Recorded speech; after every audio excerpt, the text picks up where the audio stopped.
中国人没有民主、自由、人权哦，所以台湾人不是中国人。就是台独这个逻辑可以成立的话，所有的文明都会推翻掉吧。所以小台独的逻辑是反文明的逻辑。民进党一直标榜民主、自由、人权取代民族历史文化。台湾很害怕谈民主文化了，因为台独想独立，他就要去刻意排斥民主文化这方面的问题，然后就要去采用美国式的说有民主、自由、人权啊。他意思就是说，就算你中华民族有，你也不能叫炎黄子孙啊，因为你找不到炎帝跟皇帝的骨头啊。那这样蒙古人就哭了，蒙古人到现在找不到成吉思汗的骨头。所以这个马英九跟那习近平乱讲的。如果是要以这个做标准的话，圣经里面亚伯拉罕大概找不到，亚方舟的诺亚还是假的，耶稣你也找不到有考古证据证明这个人存在。你的祖先从中国来，那你当然就是中国人的后裔。那你台湾要不要独立是政治上的一件事情，这个动力是在于中国有没有在陆续的强大，而不在于你台独有多少的本事。Ladies and gentlemen, welcome the host. 最近学长也写了一篇文章叫《小台独的反文明逻辑》哈，这个已经变成我们每一次采访学长的一个例行公事，就是总有亲戚的角度哈。我说台独啦，对台他们总有亲戚的角度，所以永远写不完这种就是反他们逻辑，也不是反他们，是把他们逻辑给恢复正常的文章哈。那在文章里面写到说，台独分子为了创造台湾民主的想象共同体，用公民概念替代民主概念啊，用民主、自由、人权替代民族历史文化啊。那暂且不说民主、自由、人权起家的美国哦，这个最近在搞这个大选里面大肆逮捕啊，这个反以色列游行，其实他们也不是说反，他们是想要挺一个巴勒斯坦人活下去的自由啊。不过呢，这个喊 Free Palestine 就被抓走了。对啊。所以美国的民主自由在这一次里面是完全破产。是哦，但是我觉得有一个很有趣，因为学长其实写到我心坎里，为什么？民主、自由、人权是民进党一直拿来标榜取代民族历史文化。可是其实同样的事情很多老师都有谈过。对，好，那这个可是我们谈着，我自己也很爱谈这个问题啊，就是民主、自由、人权到底能不能替代民族历史文化这个核心骨干？我认为是不可能，因为这两个根本就是八竿子不同的东西。你当然可以在某种意识形态上做取代，所以他们会出现一些很扭曲的现象。学长是不是来帮我解析一下这个问题？因为这样子啊，因为台湾很害怕谈民主文化啦，因为台独想独立。他就要去刻意排斥民主文化这方面的一个问题哈，然后就要去采用美国式的说我们有民主、自由、人权啊，我们跟中国不一样，我们已经不是中国人啦，中国人没有民主、自由、人权啊，我们台湾人才有民主、自由、人权，所以台湾人不是中国人。就是我这样论述对不对啊？这逻辑好顺啊！对，很顺啊！你看我是不搞台独的，搞台独我比台独还顺啊！对啊，对，那。很多人以为说我很喜欢讽刺台独，其实我在那个有些节目里面讽刺大陆讽刺的更多哈。那你看这个当时香港反送中的时候，很多的香港人也是用这套话术嘛，民主、自由、人权啊，里面有民主、自由、人权啊，所以你就是那民主自由也讲美国式的，现在美国式的在美国自己乱镇压这些自己这个 Free Palestine 啊这些人，你有自由民主吗？没有啊，对哈，那你以色列打巴勒斯坦打成这样子的，是民主、自由、人权吗？都说不通。那你讲说，哎呀，俄罗斯是威权主义啊，我们应该跟乌克兰站在一起。很多人不晓得啊，乌克兰比俄罗斯更威权主义啊。俄罗斯至少选总统，所以乌克兰总统都不选了。乌克兰要冻结选举了。所以现在5月过后，泽伦斯基就是个非法总统。可以这么解释，可以这么。反正这个世界矛盾重重，笑话一堆，所以一种口号都经不起考验的，连美国的民主、自由、人权都经不起考验了啊。而且美国民主自由人权还可以叫什么大学校长下台，哇，比民进党叫管仲闵下台还要厉害，还要狠哈。而且是世界级的殿堂，哈佛大学，我2个母校都被叫下台了。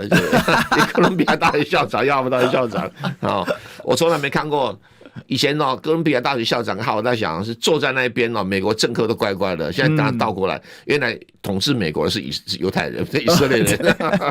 所以终于搞清楚了，原来犹太人、以色列人叫你自由民主就自由民主，叫你自由不民主就自由不民主，很好笑。那所以台独分子在搞所谓的这个台湾价值里面就一直要创造一个不是中国人的台湾人而且他们要推翻所谓中华民族跟炎黄子孙的定义跟概念，以便确立一个独立台湾人的正当性。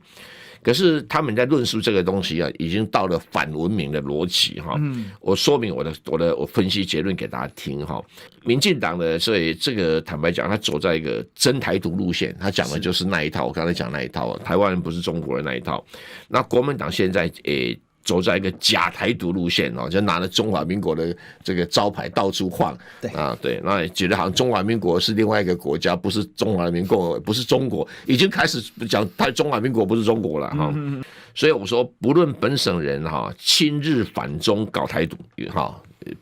基本上是亲日反中搞台独，或者外省人用亲美反共搞台独，有啊。你看 TVBS 里面有很多来宾哈，他就是亲美啊，这个反共，然后事实上在搞台独啊，对啊，只是名义上不同而已哈。因为国民党的外省有个特色哈，因为当时是靠美国支持在打国共内战，所以亲美有它的历史源头嘛哈。那我就讲嘛，可是，在中美两强的东亚格局里面，哈，中华民族可以说再度崛起。因为现在老共以前不太讲民族的，现在老共开始讲中华民族崛起，或者中华民族的伟大复兴，已经开始讲中华民族的历代伟人，已经不太讲这个马类毛了。对，已经开始他们现在连国际歌都只是奏乐而不唱了。对，那一个其实中华民族只要陆续的崛起哈。基本上，很抱歉，我不得不说哈，就没有台独生存的空间了哈。这是一个现实的一个理论的分析，就是说，你中华民族越强大，哈，它的经济力、军力、武力越强大，你台独分子在台湾累积足够的军力啊、经济力量，怎么比都没办法比得过哈。比如说我们这样讲，护国神山台积电，美国人讲说台积电只要2颗炸弹就完蛋了嘛？这也是事实哈。美国逻辑很简单的哈。那现在前段时间不是马英九去跟习近平见面，那谈了什么炎黄子孙嘛，对不对？我们都是一家人嘛，哈。然后台独分子就讲的，中华民族的哪有存在？中华民族是到民国以后才创造出来的民族，是梁启超发明的。我就想梁任公的地下有知，觉得说哇，这样讲也不能没有什么错啦，名词上是对，可是因为中华民族之前被称作汉族，对，以汉族为核心，再加上几个少数民族哈，那我就讲过了哈，这些台独分子可能知识程度很低哈，他不知道说中华民族是早年华夏民族或者汉藏语系民族的现代的简便的名词啊。在9000年前就已经出现了哈，那台独分子说不了解这个可能是因为不念书了啊，因为9000年前开始出现汉藏语系民族，这个就是最早的汉族的起源。那后来改了名字，汉族也是在魏晋南北朝才出现的，汉族的称呼。那有时候称唐人，有时候但更早称秦人，对啊。是这样子哈，或周人，汉人主要是汉朝的这个，就汉朝之后的人称呼汉朝时代的人，是在五代十国才出现的名字。那主要是因为对一个认同的一个，就因为五代时候有因为找不到名字啊，比如说那个福建有个晋江就是很多的。这个那个什么南京人被迫移民到了这个福建，那因为怀念晋朝东晋快亡掉了，晋朝的长江，晋朝的长江在晋江，所以我们这个祖先从晋江，因为晋江就是因为东晋灭亡了以后，移民到了福建的这一批闽南人，这是最早的闽南人，所以才把南安江本来的名叫南安江称作晋江，是这样来的，是这样来的。所以学长，你的祖先跟我的祖先从晋江的这个晋江就是晋江名字上改过来的，原来是这样，那怀念东晋嘛，哈，所以他的意思就是说，好，就算你中华民族有，你也不能叫炎黄子孙啊，因为你找不到炎帝跟黄帝的骨头啊，坟墓你找不到啊，我们找不到。那这样蒙古人就哭了，蒙古人到现在找不到成吉思汗的骨头，所以只能讲华夏，顶多讲华夏子孙，对不对哈？不能再讲炎黄子孙了。没有错，我们现在真的除了史书以外哈，我们找不到这个炎帝姜内山或者黄帝公孙先莲这些人到底葬在哪里，或者有没有什么实质存在的证据了哈？那我们现在找了9000年前呢，是10000年前的 DNA 也没就找出来，也没办法证明他是炎帝跟黄帝啊，所以台独讲说我们好吧，就算是炎黄子孙，我们这个华夏子孙也不能讲是炎黄子孙啊，所以这个马英九跟那个习近平乱讲的，对，乱讲。有趣的是说哈，如果是要以这个做标准的话，圣经里面找的亚伯拉罕大概找不到，诺亚也是假，诺亚方舟的诺亚也是假的啊，这是西方历史文明的起源啊，甚至有我们也要说啊，耶稣你也找不到有考古证据证明这个人存在，是，你也找不到哦。我再讲个笑话，我说你知不知道你的曾祖父的曾祖父的曾祖父是谁吗？曾祖父，真的还不知道对呀，最高到高祖父大概还可以知道，那所以表示你没有曾祖父曾祖父的曾祖父，族谱也可以说你假的啊，不，这个台独逻辑不是吗？对啊，那他也可以说像，比如台湾不是还有孔家子孙吗？都有族谱的嘛，他也可以说你族谱是假的啊，你怎么可以证明它是真的？对，但这种说法，那所有历史书都烧掉就算了。对，所以我是觉得像罗马民族不是说他们有一个兄弟是吃奶的嘛这也不科学啊，我只看过狼吃人没有看过人吃狼奶，所以你跟罗马民族这个假的对不对没有这个兄弟对不对啊？那就简直是人类的文明通通可以推翻掉了，是不是？还有包括美国的国父叫华盛顿爱说谎，为什么？因为他根本没有也考证过，他根本没有砍过樱桃树，所以樱桃树是后人瞎掰出来的一个故事，跟蒋介石他看鱼有往上游一样的，都是假的因为其实牛顿的被苹果打到也是假的。如果台独这个逻辑可以成立的话，所有的文明都会推翻掉吧。我说，所以小台独的逻辑是反文明的逻辑，我的推论是这样来的。原来是这样哈。对台独来讲，什么事情都把它解构。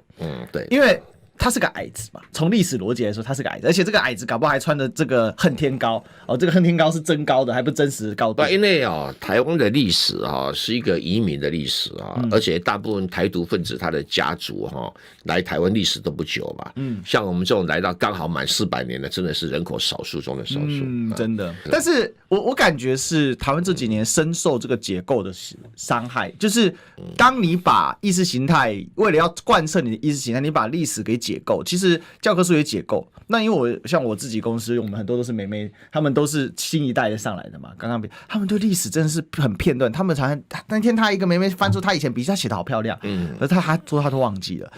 我心里就在想着，我今天一直在嘀咕这件事，他写笔记写那么漂亮，为什么忘记？因为老师所教的都是片段的，讲好听叫多元，实质上是解构，所以他没有办法贯穿的情况下，这个东西看完就忘记了。现在闹什么多元？台独一元化好不好？多元乱讲。对，但是他们的所有多元是把你的中华历史脉络给拆掉嘛。真正的民主自由是要尊重每一个人出生的尊严，你要尊重你自己出生的尊严不要去东扯西拉那是没有意义的你的祖先从中国来，那你当然就是中国人的后裔嘛。对，那你台湾要不要独立是政治上的一件事情嘛，不要想太多。这个动力是在于中国有没有在陆续的强大，而不在于你台独有多少的本事，没办法。哇，今天金句对，这个中国如何强大，不是你台独自己的本事的问题对，好，这是很深的问题，我们下次再聊。我们今天谢谢学长，好，明天见，拜拜，拜拜。